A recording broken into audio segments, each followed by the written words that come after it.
Hello everyone, my name is Rosario and I'm with Priscilla Neyaba. She's Executive Director of Youth Harvest Foundation of Ghana. She was part of the roundtable on climate and health, but due to connection problems, she couldn't be able as we liked. So today we are going to have a chat with her to tell us about the amazing work she has done in her community. Thank you very much, Priscilla, for being here and telling us about the work you do.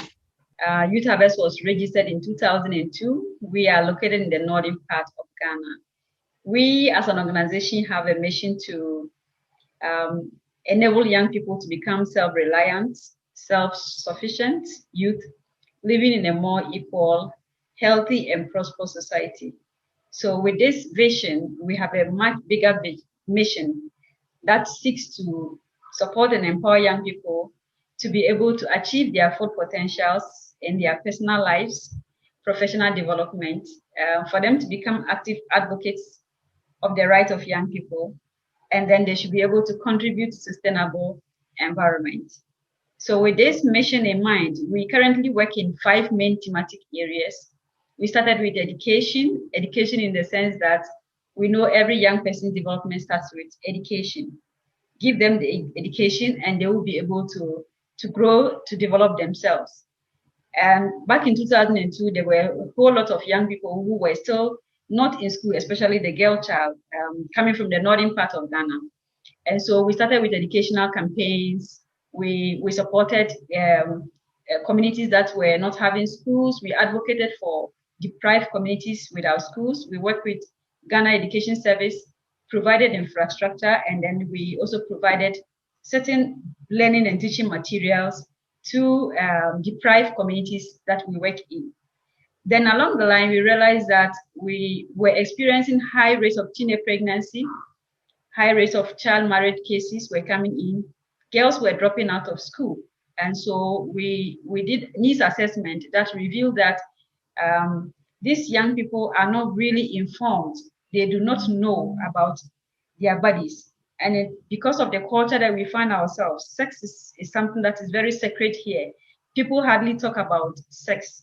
People hardly talk about menstruation to their girls growing up. So they grow up ignorantly.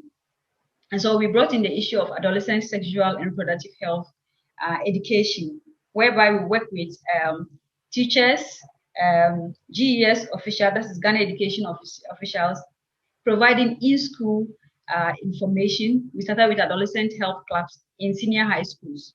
And so we also realized that along the line, even though we have a number of these young people graduating from the senior high school level, a number of them couldn't progress to the tertiary level like the university, the training colleges, the nursing training colleges, and other places like that because of economic reasons, because one way or the other they have failed their papers, they are not able to rewrite to be able to continue. So what are the other alternatives for these young people? So we introduce what we call entrepreneurial and employable skills. So we provide this skills training as well to young people so that they can become economically independent and they are not lured by maybe the male to go into transactional sex for monetary gains. So these are some of the things we also do. Apart from that, the northern part of Ghana, almost 80% of the people are peasant farmers. Our fathers, our mothers are into agriculture. And so if we want these children to stay longer in school and come out with good learning outcomes to be able to develop their future, then we need to focus on the parents as well, because they need to be able to gain some income. So how can we support the parents so that they can increase their yield, expand their farms, and then they'll be able to support their children? So we currently also work with parents, that is women who are into rice farming, women who are into rice parboiling, women who are into vegetable production. We teach them good agronomic practices. We provide them with markets. We link them to input dealers, mechanization services at reduced cost. We advocate for government support subsidies for these women so that they can expand their farms and gain some income to take care of their children as well. And then of late, we decided that issues of climate change is affecting everybody globally. So as youth-focused organization, we need to really teach the young people now that the future belongs to them. And so if there are issues of climate change that is affecting all of us, we need to begin to think of how we can come up with solutions to mitigate some of these crises. And so we added environmental sustainability and sanitation, because sanitation is also currently a big issue in Ghana that we are battling with. And so these are the 5 main thematic areas that we are currently working in. And I must say that we have really done a lot in this area. And I am so happy that this topic of climate and health, I was invited to be part of it. And it is something that is very dear to my heart. Thank you for the opportunity. Thank you, Priscilla. I think your opinion in this point is really important. In what ways do you think health and environmental activism is linked to the human rights activism? Yes, so for me, human rights is a universal right. No matter where you are born on this planet, human rights are indivisible. They are interrelated. They depend on each other. And so you cannot talk about the right of health, the right to safe environment, without talking about human rights. So these are all enshrined in the human rights. And so human rights activists are equally environmental activists. They are equally health activists. And so there is a whole direct link, and you cannot separate them. So they are all embodied. Yeah. Absolutely. I think the same. I think people must wondering too, what are the public health effects do you see as a result of the climate crisis in your community? Yeah, so currently in Ghana, we are experiencing a lot of, I wouldn't say a lot, but we are experiencing some of the public health effects that we used not to see, that are currently affecting people. When we look at this part of the country, that is the northern part of the country, we experience a long period of dry season. And this dry season comes with a lot of heat. We're currently experiencing temperature above 40 degrees. High temperatures bring out a lot of diseases. During this period, we have diseases such as meningitis, that is cerebrospinal meningitis, cases that can sometimes affect a lot of people. We lose lives during this period because of the extreme heat that is bringing about some of these diseases. When you also look at, because of the drought or the long period of drought, we have food shortages.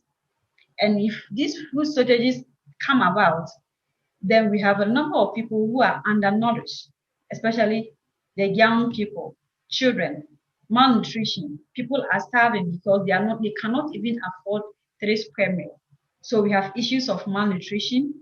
When it comes to climate crisis such as flooding as well, when we have issues of floods within our communities, these flood waters pollutes freshwater bodies. It displaces people. People are exposed to mosquitoes. People are exposed to diarrhea diseases. Freshwater bodies are contaminated. And so these are issues that we experience depending on the season that you are, whether it is the dry season or it is during the rainy season. So if it's the rainy season, we have issues of dysentery, we have issues of diarrhea, you have issues of cholera, mostly occurring at the bigger cities because of poor sanitations and other things. And then when it comes to the dry season, Upper East region, the northern part of Ghana, we also experience extreme heat. People have headaches, people have meningitis, we get mosquitoes and other things like that. Absolutely. I wonder, how was the reception of the people with the work that the foundation do? Like they link the climate crisis with the problems on the health? I must say, not everybody is aware that the current issues or problems, health problems that we are experiencing are as a result of climate change. Because like I said, developing countries like Ghana and like the northern part that we are, poverty is very, very glaring. People are thinking first of where their first or second meal is going to come from.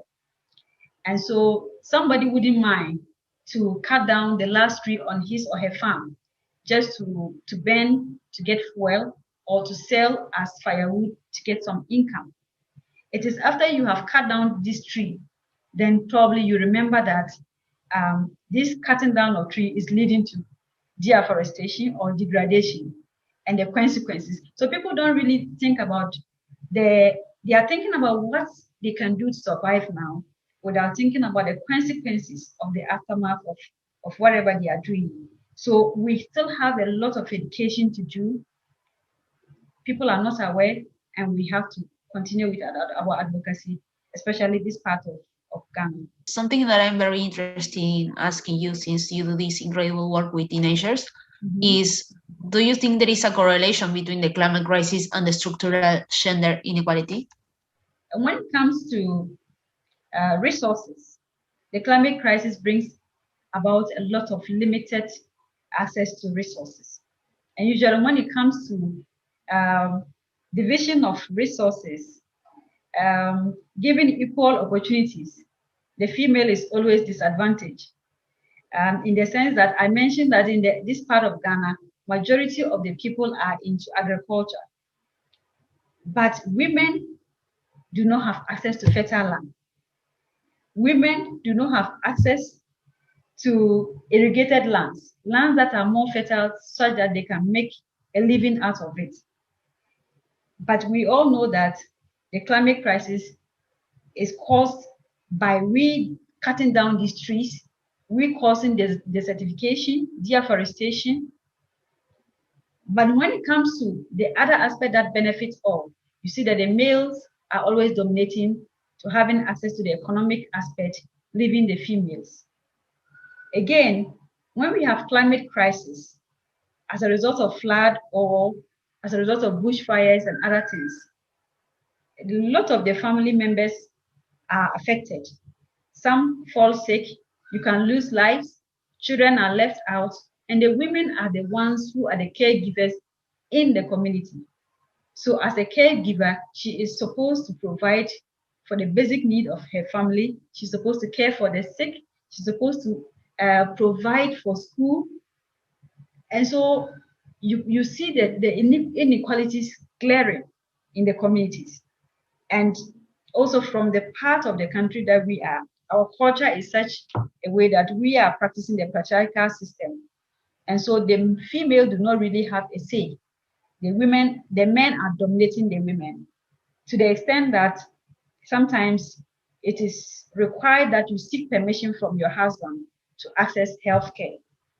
Pregnant women have to ask for permission from their husband to be able to attend antenatal clinics. They have to ask permission from their husband to be able to go and give birth.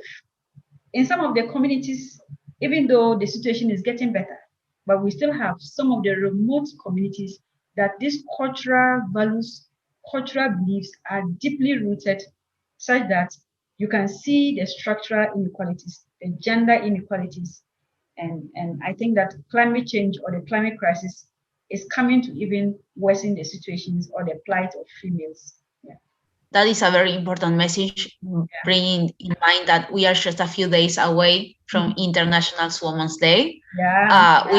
We need policies with a gender equality perspective, like right now.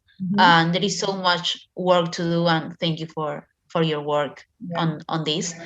Obviously, I have to ask you about COVID-19. This pandemic has changed the way we see the world. What lessons do you think we have learned in terms of structural and systematic change we need globally in order to better support the most vulnerable people? Yeah, so for me, COVID-19 has come to teach us one big lesson. And the lesson is that no one is safe until we are all safe. Nobody. We are all vulnerable, no matter where you find yourself on this planet. Whether you are in a developed country or you are in a developing country, whether you are rich or you are poor, you are old or you are young. we are living as a global village and we are all vulnerable. How do we ensure that we bridge the gap of poverty, of inequalities that we experience in our society? How do we strengthen our health systems? How do we ensure international collaborations? How do we invest in technology?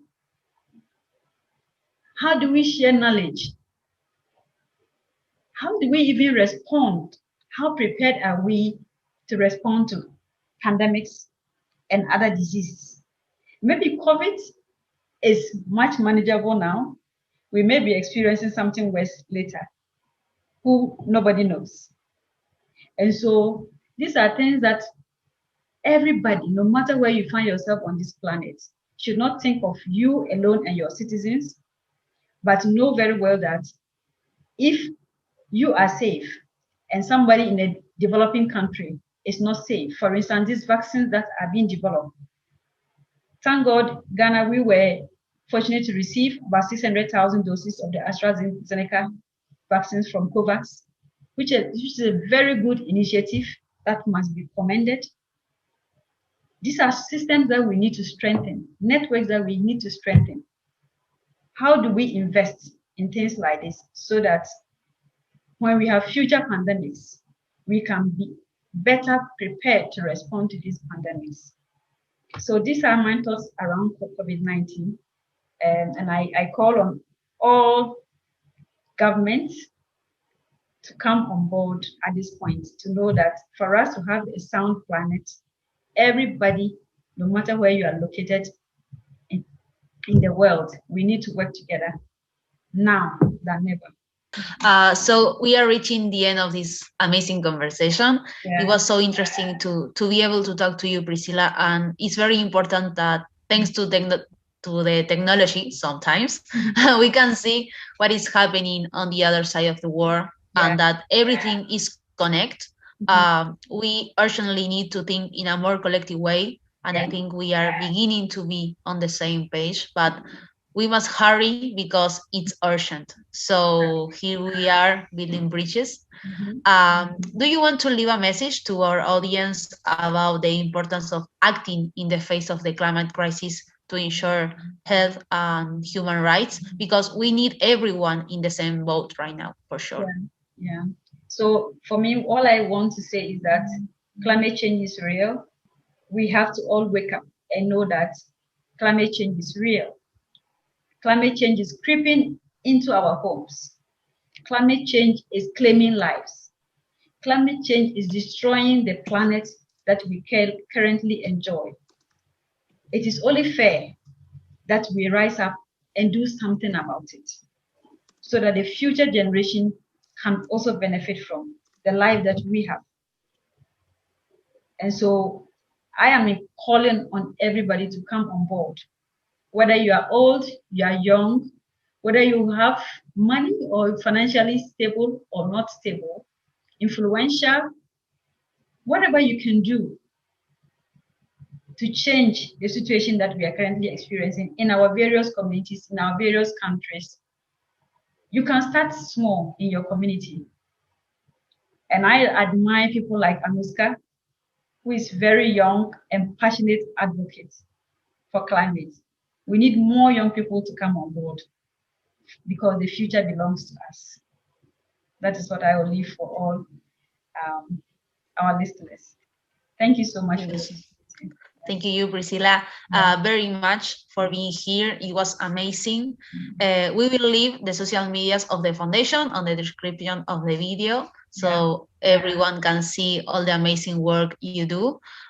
So thank you so much for the chat.